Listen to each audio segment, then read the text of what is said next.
So normally अभी हमने abdominal hernia के बारे में बेसिक जो था वो सब हमने पढ़ लिया। अब हम है ना पर्टिकुलरली एब्डोमिनल हर्निया के जो वीक स्पॉट है उनके बारे में जो जो डिटेल में उससे जो हर्निया होते हैं उसके बारे में अभी हम डिटेल में पढ़ना स्टार्ट करेंगे। तो अब सबसे पहले हम जो वीक स्पॉट देखेंगे वो होगा इंग्वाइनल हर्निया साइड का। ये मेजोरिटी एब्डोमिनल हर्निया में सबसे ज़्यादा होने वाला हर्निया इंग्वाइनल हर्निया है। ठीक है, इसका नाम इंग्वाइनल हर्निया क्यों रखा है वो पहले देखते हैं। Inguinal ligament I you I inguinal ligament और उसके पास जो कैनाल है और कैनाल उसके सराउंडिंग एरिया है, उसकी वीकनेस या फिर उसके मसल की वीकनेस उस सराउंडिंग से जो हर्निया होता है उस हर्निया का नाम क्या रखा गया है, इंग्वाइनल हर्निया। ठीक है, तो अभी ये पता चल गया कि इंग्वाइनल लिगामेंट और इंग्वाइनल कैनाल के पास में जो हर्निया होगा मतलब इंग्वाइनल रीजन आसपास जो हर्निया होगा उसका नाम हमने क्या रखा है, इंग्वाइनल हर्निया। अब इंग्वाइनल हर्निया को डिटेल में दो पार्ट में डिवाइड किया है, डायरेक्ट इंग्वाइनल हर्निया और इनडायरेक्ट इंग्वाइनल हर्निया। ठीक है, डायरेक्ट इंग्वाइनल हर्निया और इनडायरेक्ट इंग्वाइनल हर्निया। अभी इसको मैं समझाता हूँ। सोचो कि एक ज़मीन है, मतलब ज़मीन है, सॉइल। यहाँ पे एक चूहा है। ठीक है, यहाँ पे एक चूहा है। अब उसको बाहर निकलना है यहाँ से, तो उसके पास दो ऑप्शन है। ऑप्शन ए कि वो डायरेक्ट खोद के बाहर निकल जाए, या तो इधर एक कैनाल है उसके थ्रू पास हो और ज़मीन से बाहर निकल जाए। ठीक है, अगर चूहा डायरेक्ट ज़मीन के बाहर ऐसे खोद के निकल जाएगा तो उसको डायरेक्टली जगह मिल जाएगी ऊपर। ठीक है, और अगर वो कैनाल के थ्रू पास होगा चूहा और बाहर निकलेगा, ठीक है, तो भी वो बाहर निकल जाएगा। तो ऐसे ही ये सोइल है हमारी इंग्वाइनल हर्निया है, चूहा है वो कोई ऑर्गन है या फिर एब्डोमिनल विस्कस है। जो यहाँ पे दो वीक स्पॉट है, एक तो डायरेक्ट वीक स्पॉट दिख रहा है, कोई मसल एपोन्यूरोसिस नहीं है इसीलिए वो छोटा छोटा है, वीकनेस है, वीक पार्ट है। तो उससे बाहर निकलेगा तो हम उसको क्या बोलेंगे, डायरेक्ट इंग्वाइनल हर्निया। और अगर ये एब्डोमिनल विस्कस कोई कैनाल के थ्रू जाता है और बाहर निकलता है तो उसको हम क्या बोलेंगे, इनडायरेक्ट इंग्वाइनल हर्निया। ठीक है, ये एग्जाम्पल के थ्रू मैंने आपको डायरेक्ट और इनडायरेक्ट कैसे हर्निया होगा, डेवलप्ड होगा, वो थोड़ा मैंने समझा दिया। ठीक है, अभी मैंने ये आपको समझाया कि डायरेक्ट और इनडायरेक्ट इंग्वाइनल हर्निया होता कैसे है। और अभी हमें इंग्वाइनल हर्निया मतलब इंग्वाइनल कैनाल के आसपास होगा तो उसकी एनाटॉमी समझना बहुत ज़रूरी है, क्योंकि अगर एनाटॉमी ठीक से पता नहीं होगी तो एब्डोमिनल विस्कस कहाँ से कहाँ कैसे पहुँचेगा कुछ समझ में नहीं आएगा। तो अभी मैं आपको इंग्वाइनल कैनाल और इंग्वाइनल हर्निया की एनाटॉमी सबसे पहले एक्सप्लेन कर देता हूँ, उसके बाद हम इसके बाद इंग्वाइनल हर्निया में आगे डिटेल में पढ़ेंगे, इनडायरेक्ट और डायरेक्ट में। ठीक है, इंग्वाइनल कैनाल। इंग्वाइनल कैनाल एक छोटा रास्ता है, मतलब कैनाल नाम इसलिए पड़ा है कि एक रास्ता है 4 सेंटीमीटर सराउंड एडल्ट में, जैसे कि हम एवरेज लेंथ देखते हैं तो 4 सेंटीमीटर की होती है। साइट कहाँ पे होगी, तो इंग्वाइनल कैनाल इंग्वाइनल लिगामेंट के पास होती है। ठीक है, और इंग्वाइनल लिगामेंट कहाँ पे होता है समझाता हूँ। अभी सिर्फ समझने के लिए मैंने ये डायग्राम बनाया, ठीक से हम पर्टिकुलरली मैं आपको दिखाऊंगा डायग्राम। तो सोचो ये पेल्विस बोन है, यहाँ पे एंटीरियर सुपीरियर इलियक स्पाइन है और यहाँ पे प्यूबिक ट्यूबरकल है प्यूबिक सिम्पैसिस के पास। तो ये दोनों के पास मतलब बोन टू बोन ये होता है, उसको हम जो मैंने मार्क किया है ये इसको कहते हैं इंग्वाइनल लिगामेंट। जो लिगामेंट होता है वो बोन टू बोन एक सपोर्टिंग स्ट्रक्चर होता है। ठीक है, तो इसको नाम दिया है इंग्वाइनल लिगामेंट। ओके, इतना समझ में आ गया आपको। अब समझो कि इंग्वाइनल कैनाल कहाँ पे है, inferior part of abdominal wall, मतलब एब्डोमिनल वॉल का लास्ट में जो इन्फीरियर पार्ट होता है वहाँ पे होगी। तो उसके बाद पेल्विस चालू होगा, तो इसीलिए मैंने ये पेल्विस और इसके ऊपर आप सब कुछ समझेंगे वो क्या होगा, एब्डोमिन। ठीक है, तो आपको यहाँ पे एब्डोमिन एज्यूम करना है। ठीक है, अब इन्फीरियर पार्ट ऑफ एब्डोमिन वाला पता चल गया कि वहाँ से किनाल होगी, वहाँ किनाल होगी। और नियर इंग्वाइनल लिगामेंट मतलब क्या बोला है कि इंग्वाइनल लिगामेंट के नज़दीक, मतलब इंग्वाइनल किनाल के ऊपर और उसके साथ साथ चलने वाली होगी। इंग्वाइनल कैनाल, मतलब मैंने इसीलिए इंग्वाइनल कैनाल को आपको पहले समझाया था कि इंग्वाइनल कैनाल है, उसके ऊपर और उसके साथ चलने वाली, पैरेलल चलने वाली होगी कैनाल को नाम क्या कहेंगे? Inguinal canal. अरे भाई, तो अब कैनाल में है क्या? ये कैनाल है तो कुछ पास तो करती होगी, तो वो स्पर्मेटिक कॉर्ड इन मेल और फीमेल में वो जो राउंड लिगामेंट होता है उसका, मतलब अब स्पर्मेटिक कॉर्ड की ज़रूरत फीमेल में नहीं है, तो वो क्या बन जाएगा? राउंड लिगामेंट बन जाएगा। तो वो तो एब्डोमिनल वॉल से एक्सटर्नल जेनेटल का पाथ है, ठीक है, इंग्वाइनल कैनाल, ठीक है। अब इंग्वाइनल कैनाल आपको ऐसा समझ में नहीं आएगी, तो सोचो कि अभी आपको डिसेक्शन करना है, ठीक है। तो मैंने अब सोचो कि यह भी एब्डोमिनल वॉल के ऊपर स्किन है, तो मैं स्किन हटाता हूँ, तो सबसे पहले मेरे को क्या दिखेगा? फेसिया दिखेगी एब्डोमिन की, जो कैम्फर फेसिया होती है, वो सब फेसिया, वो भी मैंने हटा दी। चलो, तो अभी मेरे को लास्ट में फेसिया, सुपरफिशियल फेसिया हटा दी, कैम्फोर और स्कारपा, वो दो फेसिया के नाम है एब्डोमिनल वॉल के, वो भी मैंने हटा दिया। उसके बाद मेरे को दिखेंगे ये दो मसल्स दिखेंगे, ये सारे मसल्स की लाइनिंग, ठीक है। तो अभी ये समझ में आ गया कि ये सब मसल्स के मैंने प्लेट बनाई है। तो पहले एक्सटर्नल ओब्लिक मसल दिखेगा डायरेक्ट आपको, फिर इधर इंटरनल ओब्लिक मसल दिखेगा, ठीक है, और ट्रांसफर्स, और उसके बाद फेसिया, और ये जो है पेरिटोनियम आ जाएगी। तो मैंने बोला था कि हर्निया में होता क्या है कि पेरिटोनियम से लेके एब्डोमिन का जो लेयर होता है वो सब आ जाते हैं। तो अभी ऐसा ही होगा, इंग्वाइनल कैनाल के अंदर इंग्वाइनल हर्निया होगा, तो ये जो पेरिटोनियम वाला एरिया वो अगर कैनाल के थ्रू आएगा तो क्या होगा? इनडायरेक्ट इंग्वाइनल हर्निया, ठीक है। और डायरेक्ट इंग्वाइनल हर्निया क्यों कहा है ये भी मैं समझाता हूँ कि अगर इधर रेक्टस एब्डोमिनिस मसल है, तो मैंने बोला था ये स्ट्रेट मसल है, सीधा है, सिक्स पैक्स मसल है ना, सिक्स पैक इधर तक होते हैं, तो यह यहाँ तक रेक्टस एब्डोमिनल मसल है तो सपोर्ट फुल मिलेगा। पर यहाँ के बाद ये जो एरिया बचेगा, ठीक है, वो एरिया वीक होगा क्योंकि उसके पास स्ट्रेट मसल का कोई सपोर्ट नहीं है। तो प्रेशर कोई भी आएगा तो यहाँ से कंपेयर में यहाँ ज़्यादा लगेगा, तो यहाँ से वीक होने की ज़्यादा संभावना है। तो यहाँ से बल्ज आउट होकर कोई भी या पेरिटोनियम ऑर्गन अंदर है वो आ जाएंगे, तो क्या हो जाएगा? वो डायरेक्ट इंग्वाइनल हर्निया हो जाएगा, ठीक है। अभी मैं सिर्फ आपको ओवरव्यू दे रहा हूँ, पर्टिकुलरली मैं आपको समझाऊंगा आगे। बट इतना याद रखो कि मैंने अभी फेसिया हटा दी, ये मसल्स मेरे को दिख रहे हैं, तो जैसे ही मैं फेसिया हटाऊंगा तो मेरे को इंग्वाइनल लिगामेंट दिखेगा इधर, और उसके साथ मेरे को इधर एक कैनाल निकलती हुई दिखेगी। अभी इतना याद रखो, एक छोटी सी कैनाल निकलती हुई दिखेंगी, जो एक्सटर्नल ओब्लिक मसल के अंदर एक छेद होगा, वो छेद कैसा होगा? ट्राइंगुलर छेद होगा। अभी याद रखो, ये ट्राइंगुलर छेद दिख रहा है। तो अभी मैंने डिसेक्शन किया है और मैंने फेसिया हटा दी है, अब मेरे को डायरेक्ट मसल्स दिख रहे हैं, और उसमें मेरे को एक इंग्वाइनल लिगामेंट के साथ साथ अभी एक छोटी सी एक कैनाल निकलती दिख रही है, ठीक है। तो अब हम ठीक से एनाटॉमी समझने की कोशिश करते हैं। तो मैंने बोला था अभी ये हमारी एंटीरियर, अभी मैंने आधा पेल्विस लिया है समझने के लिए, ठीक है। तो यहाँ पे इंग्वाइनल लिगामेंट होगा, ठीक है, एंटीरियर सुपीरियर इलियक स्पाइन से लेके प्यूबिक ट्यूबरकल तक, ठीक है। तो अभी मैंने ये इंग्वाइनल लिगामेंट बना दिया, समझो। और मैंने क्या बोला था कि अभी मैंने डिसेक्शन किया है तो फेसिया हटा दिए, तो मैंने अभी इधर हमें क्या दिखेगा? एक ट्राइंगुलर,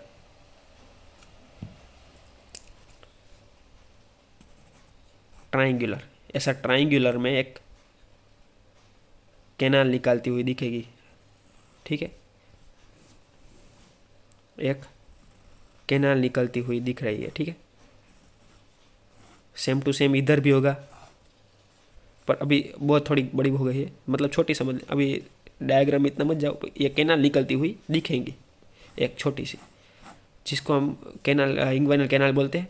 पर ये जो हमें डायरेक्ट दिख रही है डिसेक्शन करने के बाद, हमने सिर्फ फेसिया हटाई, मसल्स ऐसे ही ऐसे समझो, अभी में मसल ऐसे है, मतलब हमें अंदर कुछ नहीं दिख रहा है। तो ये जो बाहर जो कैनाल छोटी सी दिख रही है ट्राइंगुलर शेप से निकल रही, उसको हम कहते हैं सुपरफिशियल इंग्वाइनल रिंग। जो ये रिंग दिख रही है उसको हम कहते हैं सुपरफिशियल इंग्वाइनल रिंग, जो कैसी होती है? ट्राइंगुलर शेप में होती है, ठीक है। जैसे ही आप ओरिजिनल इंग्वाइनल कैनाल देखोगे ना, सुपरफिशियल रिंग, तो वो थोड़ी ऐसे ट्राइंगुलर ऐसे दिखेंगे,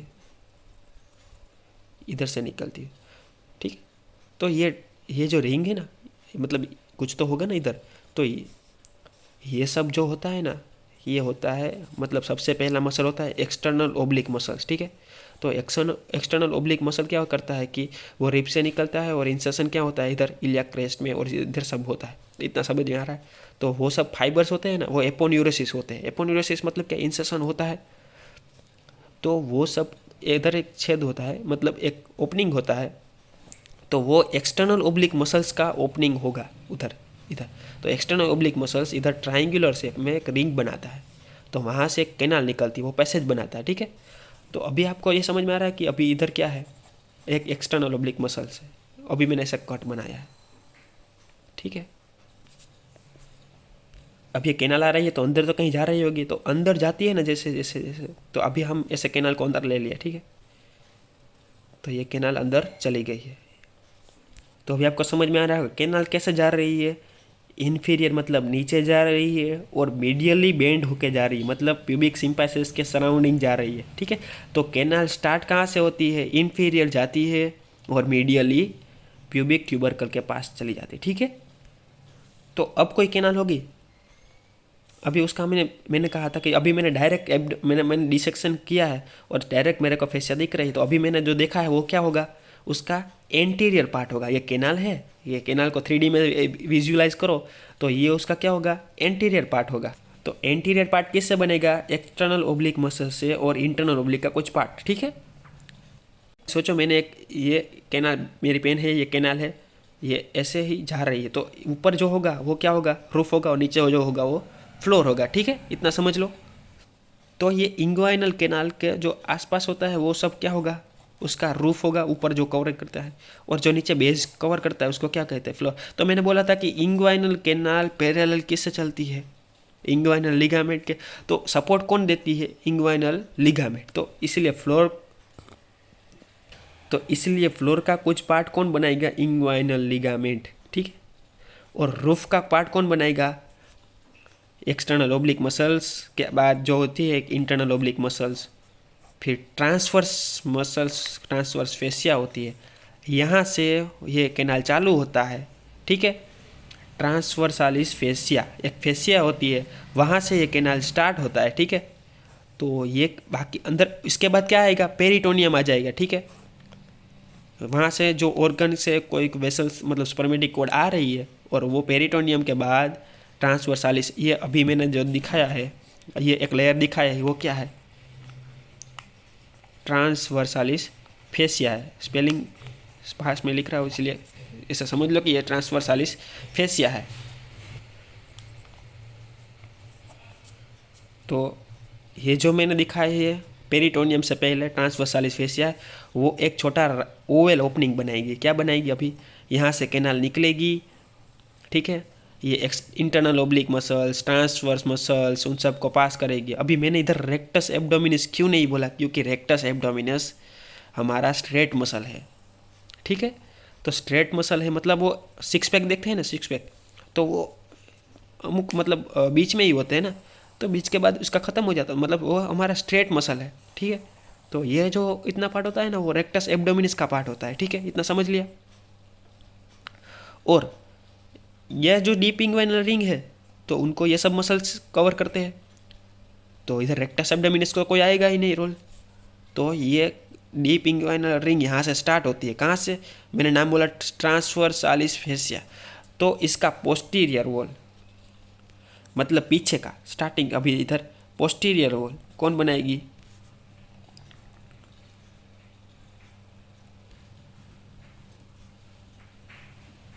फेसिया। ठीक है, तो पोस्टीरियर वॉल ट्रांसवर्सालिस फेसिया बना देगी। तो यहाँ से ये हमें नहीं दिखेगी, मैंने बोला था कि ये external oblique muscles, internal oblique muscles, ट्रांसवर्सालिस fascia, ये अदर ये लेयर रिमूव करते जाएंगे, ये कैनाल जाती जाएगी अंदर, और पेरिटोनियम के अंदर ऑर्गन, यहाँ से वो सब अंदर से वो निकल चली बराबर।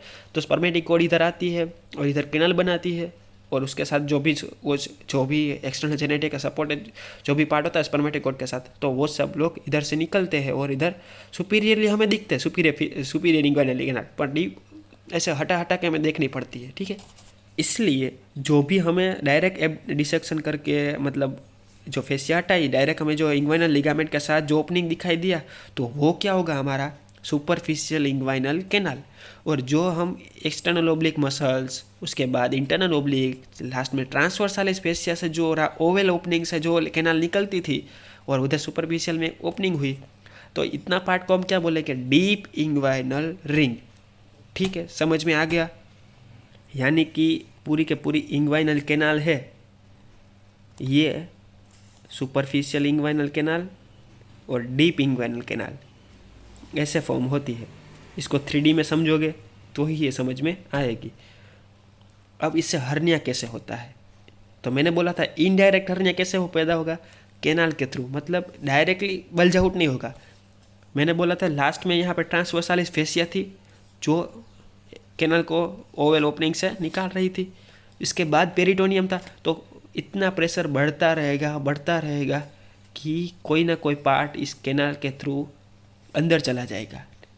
स्पर्मेटिक कॉर्ड, ये उसके जो कवरिंग होते हैं, spermatic fascia, superficial spermatic fascia, internal spermatic fascia, इसके बीच में आके वो अंदर आ जाएगा। मतलब समझो ये इधर से ये पेरिटोनियम है, ठीक है, तो अभी मैं पेरिटोनियम ही ले रहा हूँ सिर्फ।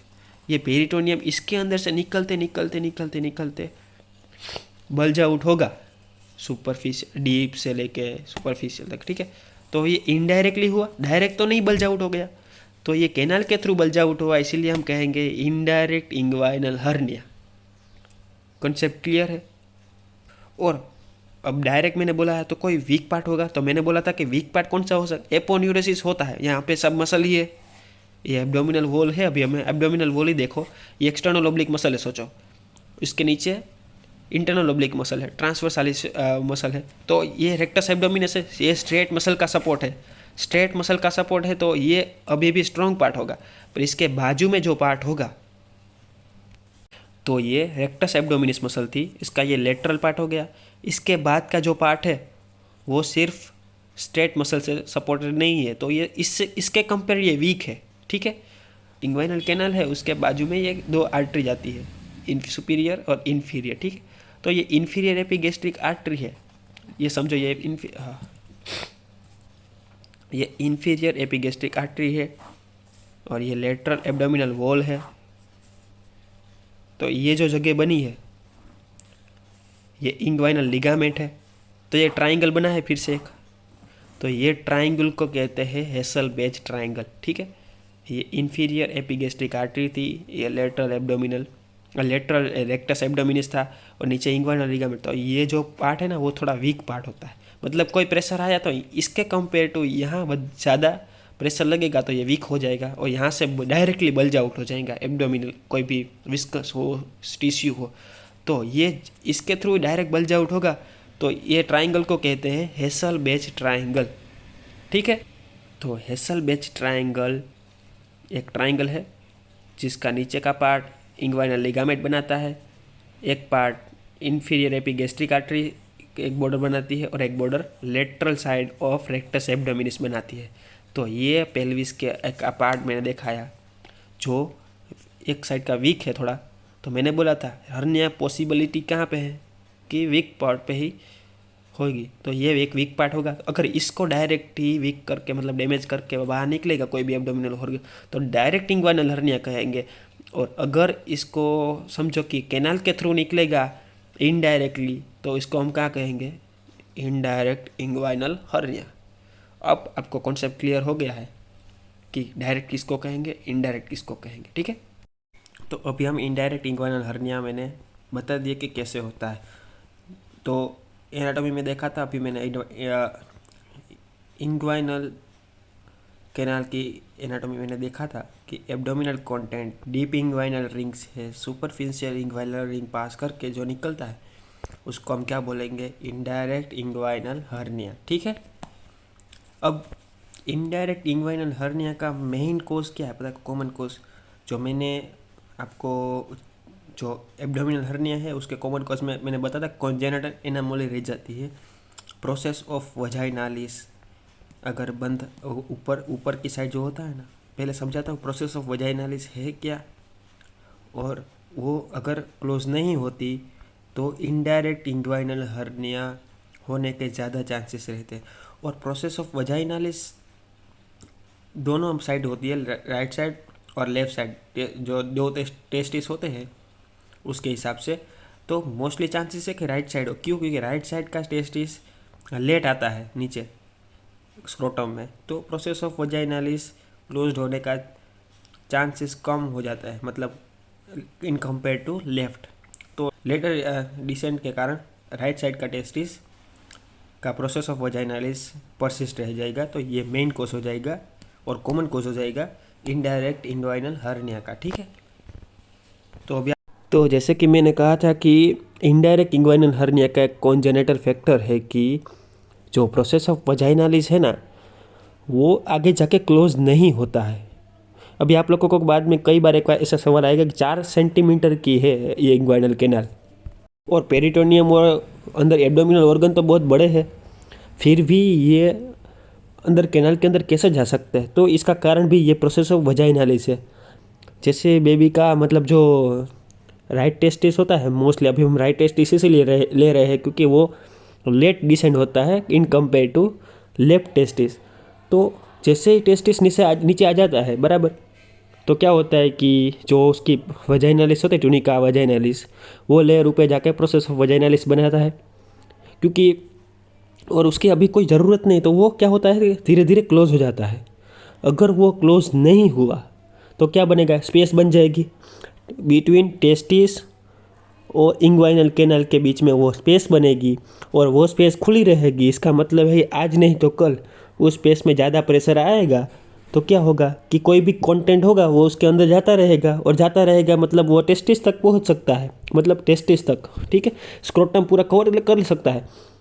तो इसी कारण से ये प्रोसेस ऑफ वजाइनालिस का कॉन्जेनिटल फैक्टर बनता है कारण इनडायरेक्ट इंग्वाइनल हर्निया का। ठीक है, आपने ये देखा कि प्रोसेस ऑफ वजाइनालिस में क्लोज नहीं होता है तो इनडायरेक्ट इंग्वाइनल हर्निया हो सकता है। अब ऐसा तो नहीं होता कि डायरेक्ट, अगर कोई मतलब समझो कि ये मैंने बताया था कि ये ओपनिंग होता है डीप इंग्वाइनल रिंग का, ट्रांसवर्सालिस फेसिया ऐसे जाती है इंग्वाइनल कैनाल और ऐसे मीडियली जाती है और ऐसे निकलती है। ठीक है, तो ये मैंने बताया था। तो ये जो निकलती है, तो मैंने बोला था कि अगर इस इधर पेरिटोनियम होता है तो पेरिटोनियम भी अगर अंदर फोर्स होगा तो पेरिटोनियम भी इस कैनाल के अंदर आ जाएगा। ठीक है, तो पेरिटोनियम अगर इस कैनाल के अंदर आ जाएगा तो ये पास होता रहेगा। अगर ऐसा तो नहीं होगा कि इधर ही निकल जाएगा डायरेक्टली, जितना प्रेशर मिलता रहेगा उतना आगे जाता रहेगा। तो इस हिसाब से इनडायरेक्ट इंग्वाइनल हर्निया 3 टाइप के बताए, एक बुबोनोसिल, फेनिकुलर और कंप्लीट। बुबोनोसिल में क्या होता है कि सुपरफिशियल इंग्वाइनल रिंग है, मैंने बताया था कि सुपरफिशियल इंग्वाइनल रिंग, जैसे कि यहाँ पे देख रहे हो कि सुपरफिशियल इंग्वाइनल रिंग है। अगर एब्डोमिनल कंटेंट या पेरिटोनियम है, ये डीप इंग्वाइनल रिंग में चला गया है, पर सुपरफिशियल इंग्वाइनल रिंग में प्रोसेस ऑफ वजाइनालिस क्लोज्ड है, तो वो यहाँ तक ही रहेगा। ठीक है, प्रोसेस ऑफ वजाइनालिस क्लोज्ड है सुपरफिशियल इंग्वाइनल रिंग में, तो वो यहाँ तक ही रहेगा, तो डीप इंग्वाइनल रिंग में ही रहेगा। तो उसको क्या करेंगे, कहेंगे इनडायरेक्ट हर्निया का वो बुबोनोसिल टाइप।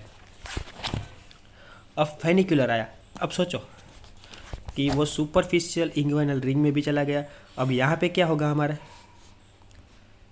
Testis scrotum. ठीक है, अभी सोचो ये मतलब थोड़ी सुपरफिशियल इंग्वाइनल थोड़ी बहुत आगे भी दिखा दी, ये इंग्वाइनल रिंग यहाँ तो स्पर्मेटिक गोड जा रहे। तो अब ये सोचो टेस्टिस है, इसके ऊपर क्या होगा, एपिडिडेमिस जो स्पर्म को स्टोर करता है। ये एपिडिडेमिस के आसपास, मतलब यहाँ तक ही अगर एब्डोमिनल कंटेंट पहुँचा है, टेस्टिस में नहीं पहुँचा है, नीचे स्क्रोटम के जस्ट अबव पहुँचा है, तो उसको हम बोलेंगे फेनिकुलर। ठीक है, और अगर ये एब्डोमिनल कंटेंट यहाँ से लेके लास्ट स्क्रोटम के एंड तक पहुँच गया, मतलब स्क्रोटम बड़ा हो गया, तो उसको क्या बोलेंगे, कंप्लीट इनडायरेक्ट इंग्वाइनल हर्निया। ठीक है, तो फेनिकुलर जस्ट अबव द एपिडिडेमिस, मतलब स्क्रोटम के ऊपर जस्ट। ठीक है, रूट ऑफ स्क्रोटम, और अगर स्क्रोटम के नीचे तक आ गया, मतलब कंप्लीट आ गया, तो इनडायरेक्ट इंग्वाइनल हर्निया कंप्लीट बोल देंगे। अब समझो ये इंग्वाइनल कैनाल है, अगर इसको अंदर पेरिटोनियम आ गया तो कवरिंग क्या दिखेंगे, सबसे पहले वो अगर लंप दिखेगा बाहर तो उसको काटोगे तो पहले स्किन दिखाई देगी, फिर एब्डोमिनल वॉल के काटोगे तो दो फेशिया दिखाई देगी, मैंने बोला था कैम्पोर और स्कार्वा, वो निकाल दोगे तो अब कैनाल दिख रहेगी। तो कैनाल को खोलोगे तो स्पर्मेटिक कॉर्ड दिखेगी। स्पर्मेटिक कॉर्ड का सबसे पहला लेयर था एक्सटर्नल स्पर्मेटिक फेशिया, फिर क्रीमेस्टिक मसल आता है, फिर इंटरनल स्पर्मेटिक फेशिया आता है, और फिर मैंने बोला अगर यहाँ तक है तो ये तो स्पर्मेटिक कॉर्ड हो गई।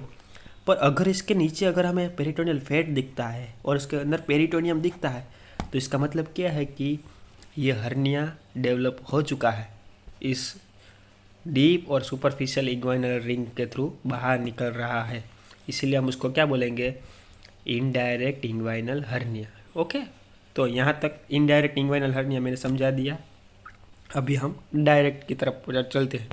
डायरेक्ट इंग्वाइनल हर्निया का मैंने बोला था कि जो डायरेक्ट ही बल्ज आउट हो जाएगा। डायरेक्ट बल्ज आउट कब होगा, जब इंग्वाइनल लिगामेंट के आसपास कोई एक वीक स्पॉट होगा, वो टूटेगा, वो डायरेक्ट बल्ज आउट हो जाएगा, तो उसको क्या बोल देंगे, डायरेक्ट इंग्वाइनल। ऐसा कौन सा वीक स्पॉट आता है, तो समझो मैंने बोला था कि अगर ये एक ये में हम एक डायग्राम के थ्रू समझते हैं, ये 6 पैक्स मसल होते हैं, रेक्टस एब्डोमिनिस मसल, सोचो तो मैंने ऐसे ही ये 6 पैक्स मसल को ऐसे ही दिखा दे रहा। तो ये उसका लीनिया अल्बा समझो, ये इम्बिलिकस लीनिया अल्बा, आसपास में ये 6 पैक होते हैं, ठीक है। और यहाँ पे पेल्विस होता है, मतलब सोचो कि नीचे पेल्विस है ये, और मैंने बोला था कि इधर एक इंग्वाइनल लिगामेंट जाएगा, ठीक है। इंग्वाइनल लिगामेंट जा रहा है, उसके आसपास ये कैनाल निकलती है, और कैनाल के बाजू में एक आर्टरी होती है, इसको नाम कहते हैं इफी लेफ्ट अगर जिस साइड होगी इस हिसाब से इंफीरियर एपिगेस्ट्रिक आर्टरी। क्या बोलते हैं, इंफीरियर एपिगेस्ट्रिक आर्टरी, ठीक है।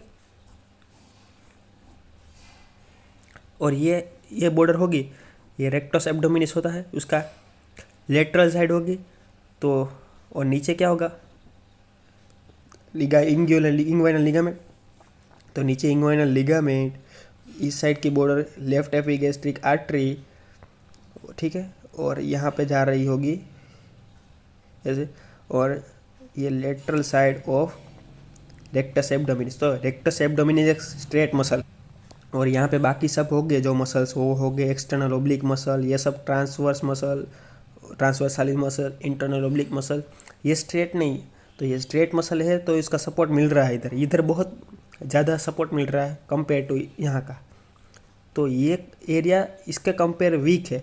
और ये देखो अब ट्राइंगुलर फॉर्म में दिख रहा है, तो इसको नाम दिया है हेसलबेच ट्राइंगल, हेसलबेच ट्राइंगल, ठीक है। ये एक वीक स्पॉट है, अगर ये टूटा, इसके ऊपर से पेरिटोनियम बल्ज होगा, कोई ऑर्गन बल्ज हुए, तो इसको कहेंगे डायरेक्ट इंग्वाइनल हर्निया, ठीक है। तो दोनों कंप्लीट हो गए कॉन्सेप्ट। तो इंग्वाइनल हर्निया अभी हमने समझ लिया, तो अब उसका क्लिनिकल इंपॉर्टेंस देखते हैं, क्लिनिकल फीचर्स और वो सब एग्जामिनेशंस।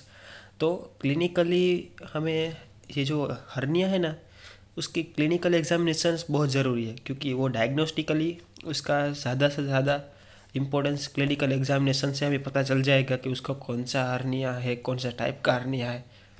तो क्लिनिकल एग्जामिनेशन ज़रूरी है।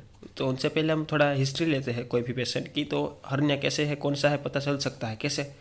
देखिए अगर पेशेंट आया है, हम उसके पहले एज वेरीफाई करेंगे, तो अगर वो यंग और चिल्ड्रन मतलब होगा, तो मोस्टली चांसेस है कि उसको इनडायरेक्ट इंग्वाइनल हर्निया हो। IIH मतलब इनडायरेक्ट इंग्वाइनल हर्निया है। DIH डायरेक्ट इंग्वाइनल हर्निया कैसे होता है, मैंने बोला था मसल वीक हो गया। एल्डर पेशेंट होते हैं ना, उसका धीरे धीरे मसल्स वीक होते जाते हैं, तो इसी रीज़न से उसको डायरेक्ट इंग्वाइनल हर्निया होने के चांसेस है। और इनडायरेक्ट तो पता ही है कि जो प्रोसेस ऑफ वजाइनालिस है, अगर वो परसिस्ट मतलब क्लोज नहीं हुई, तो इनडायरेक्ट इंग्वाइनल हर्निया हो सकता है। तो चिल्ड्रन होते हैं, वो अभी एडल्ट हुए होते हैं, तो उसका जो क्लोज नहीं हुआ होगा प्रोसेस ऑफ वजाइनालिस, तो धीरे धीरे क्या होगा, पेरिटोनियम आता जाएगा, तो यंग में पता चल जाएगा उसको हर्निया हो जाएगा। तो एज वेरीफाई कर, एज से पता चल सकता है कि कौन सा हर्निया है उसको। अब ऑक्यूपेशन भी थोड़ी मदद करता है, अगर वो पेशेंट वेट लिफ्टिंग करता है तो हमें ये श्योरिटी हो सकती है कि इसको डेवलप हर्निया ही हुआ हो सकता है, ठीक है।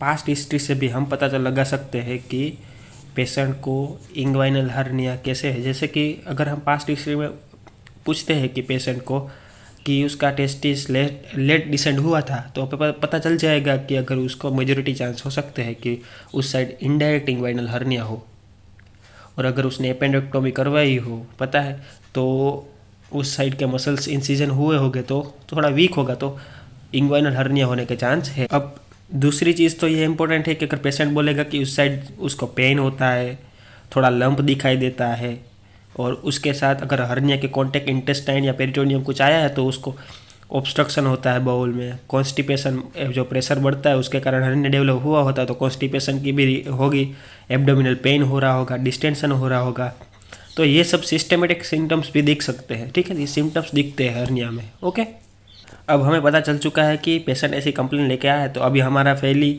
मतलब मोस्ट रिक्वायर्ड चीज़ क्या होगी, हमें एग्जामिनेशन करनी होगी। कौन सी साइड बोलता है कि नीचे इन्फीरियर साइड में प्रॉब्लम हो रहा है, तो इन्फीरियर साइड ऑफ एब्डोमेन में इंस्पेक्शन करेंगे। अगर वो भी देखेंगे अगर लंप दोनों साइड आ रहा है, मतलब उसका मतलब क्या है कि दोनों साइड जो एसल बेस ट्राइंगल है वो वीक हो गया, तो वहाँ से डायरेक्ट बल्ज आउट हो गया, तो वो दोनों साइड होने के चांस किस में है, डायरेक्ट इंग्वाइनल हर्निया में। और राइट साइड ही लंप दिखाई दे रहा है, तो मेजोरिटी चांस हो भी सकता है कि उसका इनडायरेक्ट इंग्वाइनल हर्निया हो। क्यों? क्योंकि राइट साइड का टेस्टिस लेट डिसेंड होता है, तो उसका प्रोसेस ऑफ वजाइनालिस क्लोज हुआ नहीं होगा, इसीलिए राइट साइड मेजोरिटी और कॉमन कोज है इनडायरेक्ट इंग्वाइनल हर्निया में। ठीक है, तो ये बोथ साइड में है और ये राइट साइड में है। ठीक है, शेप से कैसे पता चलेगा, तो अगर सोचो कि ये एब्डोमिन का रीजन बना रहा हूँ, तो ये और ये पेल्विस रीजन है, तो ये इंग्वाइनल कैनाल है, इंग्वाइनल लिगामेंट है, तो इंग्वाइनल कैनाल से आएगा तो हर्निया का कॉन्टेक्ट ऐसा आता जाएगा, तो ये पीरिफॉर्म शेप बना देगा ऐसे। ठीक है, और अगर डायरेक्ट बल्ज हो जाएगा तो स्फेरिकल शेप बना देगा। तो अगर हर्निया का जो कफिंग बोलेंगे, कफ इम्पल्स या फिर हर्निया का लंप दिखाई देगा, तो जब वो होगा दिखाई देगा तो हर्निया पीरिफॉर्म शेप का दिखाई देगा, तो मेजोरिटी चांस क्या है कि वो इनडायरेक्ट इंग्वाइनल हर्निया है। और अगर स्फेरिकल शेप दिखाई दे रहा है तो डायरेक्ट इंग्वाइनल हर्निया है। ठीक है, तो अब कफिक इम्पल टेस्ट तो हमें करना ही पड़ेगा। अगर कोई हर्निया है मतलब पेशेंट को हम सुला देंगे। ठीक है, फिर हम अपना जो फिंगर है उसको हम सुपरफिशियल रिंग, इंग्वाइनल रिंग के पास रखेंगे। अगर एनाटॉमी पता होगी तो सुपरफिशियल इंग्वाइनल रिंग कहाँ पे होगी, प्यूबिक ट्यूबरकल है, प्यूबिक सिम्पाइसिस है, ऐसे पेल्विस है, ऐसे प्यूबिक सिम्पाइसिस है, तो यहाँ पे ट्यूबरकल, हम प्यूबिक सिम्पाइसिस के ऊपर प्यूबिक ट्यूबरकल होता है, उधर हम हाथ रखेंगे और पेशेंट को बोलेंगे कि सुला के बोलेंगे आप कफ इम्पल्स करो, तो कफ इम्पल्स करेगा, तो अगर वो हर्निया लंप होगा, बल्ज आउट होगा। तो इसका मतलब क्या है कि कोई भी हर्निया बल्ज आउट हुआ अगर रिंग से, तो इसका मतलब है कि रिंग के थ्रू बल्ज आउट होने के कारण वो इनडायरेक्ट इंग्वाइनल हर्निया हो जाएगा। और रिड्यूसिबिलिटी टेस्ट मतलब पेशेंट को कहेंगे कि आप सो जाओ, अगर पेशेंट सो जाता है तो उसका जो लंप है वो भी फ्लैट, मतलब एब्डोमिनल वॉल फ्लैट हो जाएगी, तो इसका मतलब क्या है, रिड्यूसेबल। अगर पेशेंट को बोलेंगे कि अगर सो जाओ आप, फिर भी अगर लंप मतलब अपनी नॉर्मल पोजीशन में नहीं गया, इसका मतलब क्या है कि वो हर्निया क्या है, इरिड्यूसेबल हर्निया है। तो ये टेस्ट करना भी ज़रूर है कि उसका हर्निया रिड्यूसेबल है या इरिड्यूसेबल है। ठीक है, तो इंग्वाइनल हर्निया में डायरेक्ट है इनडायरेक्ट है ये समझने के लिए अभी ये 3 टेस्ट है वो बहुत ज़रूरी है। इन तीनों टेस्ट से, क्लिनिकल टेस्ट से पता चल जाएगा कि कौन सा हर्निया है, डायरेक्ट इंग्वाइनल हर्निया है या इनडायरेक्ट इंग्वाइनल हर्निया है। ठीक है, तो सबसे पहले इम्पोर्टेंस मेथड देखते हैं, जीमेंस मेथड। 3 फिंगर टेस्ट है, नाम 3 फिंगर है मतलब हमें 3 फिंगर का यूज़ करना है। अभी सोचो कि ये इंग्वाइनल कैनाल है, ये डीप इंग्वाइनल रिंग है,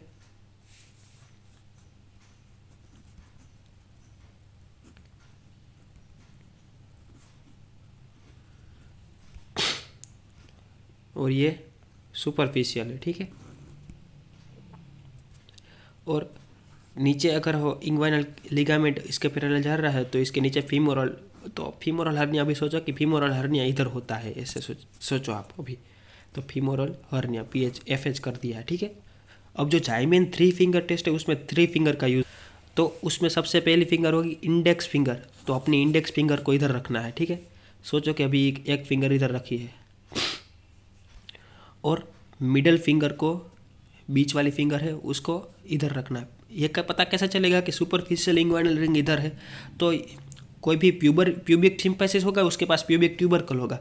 प्यूबिक ट्यूबरकल के नज़दीक होती है सुपरफिशियल इंग्वाइनल रिंग, ठीक है, ये इसकी लोकेशन है। ओके, और अब रिंग फिंगर है, रिंग फिंगर, ये इंडेक्स फिंगर, ये मिडल फिंगर, और अब तीसरी फिंगर है रिंग फिंगर, उसको फीमोरल रिंग के पास रखना है। और फिर बोलना है पेशेंट को कि कफ ले, मतलब कफ इम्पल्स करे। जहाँ पे भी लंप बनेगा उस साइड का हर्निया होगा। जैसे कि अगर इनडायरेक्ट इंग्वाइनल हर्निया होगा तो टेप रिंग से निकलेगा, तो पेशेंट को बोलेंगे कि सुला के कि भाई कफ इम्पल्स लो, तो वो हर्निया का लंप बाहर निकलेगा। डीप इंग्वाइनल रिंग से तो इधर फेल्ट हो जाएगा, तो पता चल जाएगा कि भाई इसको क्या है, डीप इंग्वाइनल रिंग से निकल रहा है, इसलिए इसको इनडायरेक्ट इंग्वाइनल हर्निया है। और सुपरफिशियल इंग्वाइनल रिंग के आसपास क्यों हाथ रखने को कहा है कि इधर एसल बेस ट्राइंगल होता है, वो वीक होगा तो उधर डायरेक्ट लंप निकलेगा, इधर कोई फेल्ट नहीं होगा, इधर कोई फेल्ट नहीं होगा। अगर इधर इम्पल्स फेल्ट हुए इसका मतलब है कि उसको डायरेक्ट इंग्वाइनल हर्निया है। और अगर ये दोनों में से कहीं भी फेल्ट नहीं होगे, अगर फीमोरल रिंग में इम्पल्स फेल्ट हुए इसका मतलब है उसको फीमोरल हर्निया है।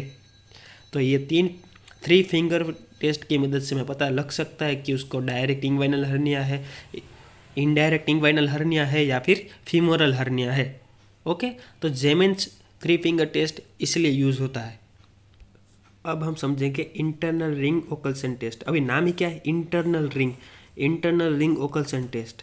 तो अभी करना क्या है कि सोचो कि अगर ये एब्डोमिन है और यहाँ पे समझो कि ये पेल्विस है, तो ये इंग्वाइनल लिगामेंट होगा। तो हमें क्या करना है कि अपना जो थंब है उससे हमें डीप रिंग को दबा देना है। जैसे ही हम डीप रिंग को दबा देंगे, पेशेंट को बोलेंगे कफ इम्पल्स लो, फिर भी अगर हर्निया डेवलप हो उसका मतलब क्या हुआ कि डीप रिंग दबा दी, मतलब पेरिटोनियम इस डीप रिंग से तो नहीं निकलेगा। और फिर भी अगर लंप दिखा तो क्या पता चलेगा कि यह डायरेक्ट इंग्वाइनल हर्निया है। और अगर हाथ छोड़ने के बाद स्वेलिंग आ जाता है, मतलब समझ रहे हो कि उधर लंप फिर से हो गया, इसका मतलब क्या है कि इनडायरेक्ट इंग्वाइनल हर्निया है। ठीक है, तो अभी ये डीप रिंग में, हाँ मैंने बोला थंब रखना है, तो डीप रिंग कहाँ पे होगी, तो हमें पता चल जाएगा कि interior superior iliac spine pubic symphysis के प्यूबिक ट्यूबरकल के पास ये इंग्वाइनल लिगामेंट है, उसके मिड पॉइंट के ऊपर। वैसे ही उधर क्या होगी, डीप इंग्वाइनल रिंग होगी। ठीक है, तो ये था इंटरनल रिंग ओकल्सन टेस्ट। अगर कफ इम्पल्स फेल्ट हुआ इसका मतलब क्या है, फेल्ट नहीं सॉरी, कफ इम्पल्स से हर्निया डेवलप हो इसका मतलब क्या हुआ कि डीप रिंग को दबा दी है, तो इसका मतलब है डायरेक्ट हर्निया है। अगर कफ इम्पल्स अभी से लंप नहीं बना और डीप रिंग छोड़ने के बाद बोला कफ इम्पल्स लो, फिर स्वेलिंग बना, इसका मतलब क्या है कि उस साइड इनडायरेक्ट हर्निया है। ठीक है, तो ये दोनों बहुत मेन थी, सीमेंस मेथड और इंटरनल रिंग ओकल्सन टेस्ट। अब एक्सटर्नल रिंग इनवेजिनेशन टेस्ट समझ लेते हैं लास्ट में। इसमें क्या होता है कि स्क्रोटम को पकड़ना है और लिटिल फिंगर के, मतलब जो लिटिल फिंगर होगी उसका ये टीप वाला पार्ट होगा और बाकी का जो पल्प वाला पार्ट होगा। ठीक है, तो ये जो पल्प वाला पार्ट होगा, मतलब अभी हमें वो जो, मतलब समझो कि लिटिल फिंगर इसलिए रखिए क्योंकि वहाँ पे जो एक्सटर्नल रिंग होगी वो लिटिल फिंगर के समान ही होगी थोड़ी, तो उस साइड ऐसे रखेंगे लिटिल फिंगर को। तो फिर बोलेंगे कि जो स्क्रोटम है उसके आसपास ऐसे लिटिल फिंगर रखते जाओ। और अगर फिर बोलेंगे कि कफ इम्पल्स लो, कफ इम्पल्स लेने के बाद अगर फिंगर के टिप में एक्सटर्नल रिंग इवेजिनेशन टेस्ट में लिटिल फिंगर को स्क्रोटम के अप ये सुपरफिशियल रिंग के पास रखा जाता है।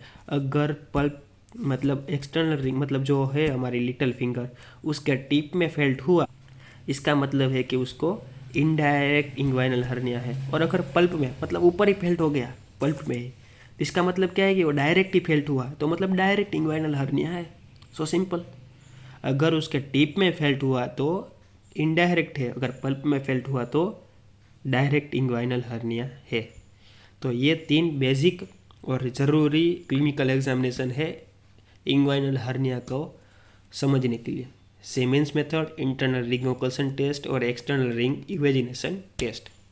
ठीक है। और रिड्यूसिबिलिटी, इरिड्यूसिबिलिटी और कफ, ये टेस्ट भी हमने देख लिए। अब बाकी की क्या चीज़ करवा सकते हैं हम, तो कि भाई कोई टेस्ट होते हैं जैसे कि अगर कॉन्स्टिपेशन है तो उन सब के बारे में हम चेक करेंगे। कोई पेशेंट को रेस्पिरेटरी कोई डिजीज़ है, टीबी, कफ से रिलेटेड, तो वो सब लोग हम टेस्ट करेंगे, ठीक है। और अगर रेक्टल एग्जामिनेशन करेंगे, बीपीएच का पेशेंट है, उसके कारण ऑब्स्ट्रक्शन हो रहा है, एब्डोमिनल प्रेशर बढ़ रहा है, तो वो सब भी हम टेस्ट कर सकते हैं। और अगर पेशेंट ने मतलब पास्ट में सर्जरी करवाई है तो वो सब भी हमें ज़रूरी है कि उसका रिपोर्ट्स वो सब कुछ देखना, ठीक है। और पर एब्डोमिन टेस्ट भी हमें, अगर कोई एब्डोमिनल ऑब्स्ट्रक्शन है पेशेंट तो वो भी हमें करना पड़ता है। तो ये सब अदर टेस्ट हुए, ठीक है। Hernia mostly diagnosis clinical examination से होता है ज़्यादातर, ना कि उससे पहले हमें जो इन्वेस्टिगेशन करते हैं सीबीसी वो सब, पर क्लिनिकल एग्जामिनेशन हर्निया में बहुत इम्पोर्टेंट है। बाकी तो सब यूएसजी भी हम आगे करवाएंगे फिर, ठीक है, अगर डायग्नोस करने के लिए, ठीक है। तो ये सब ज़रूरी नहीं, पर मेन फोकस हमारा क्लिनिकल एग्जामिनेशन पे ही रहेगा हर्निया में, ओके। आगे हम उसके मैनेजमेंट के बारे में पढ़ते हैं। अभी इनडायरेक्ट इंग्वाइनल हर्निया को सोल्व करना है, मतलब उसको क्योर करना है, तो वो मोस्टली पॉसिबल है कि हमें उसको सर्जिकली ही क्योर करना पड़ेगा, ठीक है। अब अगर ऐसी सिचुएशन आती है कि कोई ओल्ड पेशेंट है जिसमें हम सर्जरी नहीं कर सकते, बराबर, जो सर्जरी करने से मना कर रहा है, तो वैसे पेशेंट को हमें क्या एडवाइस करनी पड़ेगी। एक बेल्ट आता है, मतलब समझो कि ये एब्डोमिन है और ये मतलब वो बेल्ट पहन लेगा, जो कि प्रेशर बढ़ेगा तो एब्डोमिनल हर्निया का लंप दिखेगा नहीं, ठीक है। तो वो बेल्ट पहन लेगा तो वो लंप नहीं निकलता है, तो उसको डिस्कम्फर्ट नहीं होगा, तो जिसका नाम है ट्रस, ठीक है। ये ट्रस नाम का पैड बेल्ट आता है जो हम उसको एडवाइस कर सकते, पर ये सिर्फ कंजर्वेटिव मैनेजमेंट है। क्या है,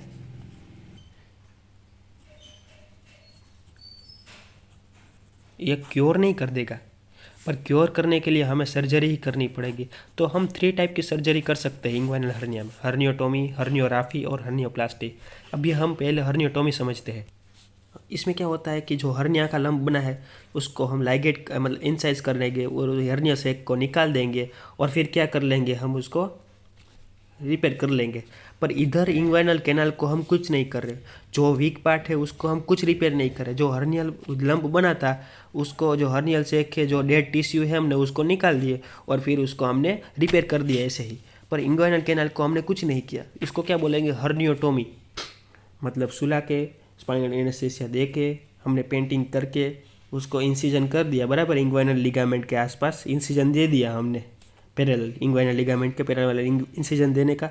और फिर जो स्किन निकले, पहले हम स्किन को एक्सरसाइज कर लेंगे, बराबर। फिर सबक्यूटेनियस टिश्यू होगा, फेसिया होगी, कैम्फोर, स्कारपा, एक्सटर्नल ऑब्लिक मसल्स, और उसके बाद जो लंप होगा वो सब हम फिर से रिड्यूस कर देंगे। जो सेक में जो जो कंटेंट हुआ होगा उसको हम पुश बैक कर देंगे, और फिर सेक को क्या कर देंगे, लाइगेट कर देंगे, ठीक है, और उसका नेक को लाइगेट कर देंगे, और फिर हम उसको सेम ओपनिंग लेयर से क्लोजर कर देंगे, तो उसको क्या बोलेंगे, हर्नियोटोमी। यहाँ पे हम बाकी कुछ नहीं कर रहे, सिर्फ हर्नियल सेक में जो हुआ था वो सब इंसाइज करके उसको रिड्यूस करके फिर से बिठा, मतलब ये सिर्फ हमने हर्नियोटोमी किया। इससे बेस्ट क्या है कि अगर हम करें हर्नियोराफी।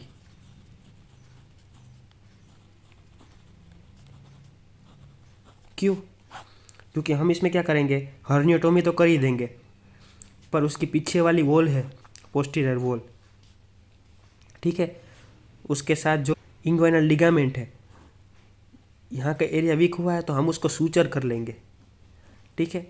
इंग्वाइनल लिगामेंट को पोस्टीरियर वॉल के साथ सूचर कर लेंगे, जिसके कारण आगे जाके भी अगर फिर से प्रेशर बढ़ता है तो ये वीक पॉइंट थोड़ा मजबूत रहे।